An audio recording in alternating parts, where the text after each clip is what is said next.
sisse ja kuidas magati nüüd see jooks seal maha, et Maroso peab Äärengud kahe peale seal. ja kuidas me ka ei tahaks seda öelda, oleme me jäänud 17. minutil Omaani vastu 0-1 kaotusseisu. Värava autor Abdulaziz Al-Mihkali ja tuli natuke liiga lihtsalt. jah, nagu lihtsalt võib-olla Šofil seal ääre peal väga palju juba teha ei oleks. Näeme seda momenti veel, et ta jääb lihtsalt seda ei ründa palli, kui see sisse jookseb tõesti suurepärane ja keegi nagu kaasa ei jookse seal Omaani mehega ja näeme Äärengud ja Marozov vahe. just nimelt, et seal on vaja ikkagi see koostöö peaks on kindlasti parem olema.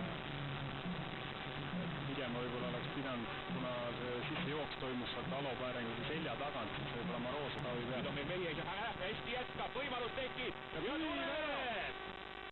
ja niimoodi käibki. ja Anier ja Henri Anier. esimene koondise värav Henri Anierilt. Need inimesed rõõmustavad, need, kes mängu vaatavad kodudes ka rõõmustavad ja kui eestlane lööb värava, siis on ju ikka hea meel, nii et Henri Anier oma 3. koondise mängus lööb esimese värava eeltöö tegijana ründaja Räpp. kiidaks tõesti seda väga head peaga söötu ja nüüd just Henri poolt ka tõesti nagu väravast peab esimest nurka võtma ja mitte nüüd väga tugev löök sinna taha nurka, aga selle suunamine ja Kamp saab joosta. et nüüd seal head kiirust siin väga hästi kaitse. ja hätta jäävad Omaani mehed. ja läheb üle otsajoone. mida nägi ka kohtunik, me saame nurgalöögi ja nüüd on meil sinna neid peaga mängijaid kasti saata. Räpp, Morozov, Äärengud, asi kui suurt riski nüüd võetakse, et kõik need 3 meest sinna saadetakse. no 2-3 kindlasti ette lähevad ja ilmselgelt me tahame seda väravat ära lüüa. Krolov läheb sissepoole Kerival, andma Eesti nurgalööki. 88 minut. päris hea tõsta sinna nüüd. oi, tuleb! kes oli see nüüd?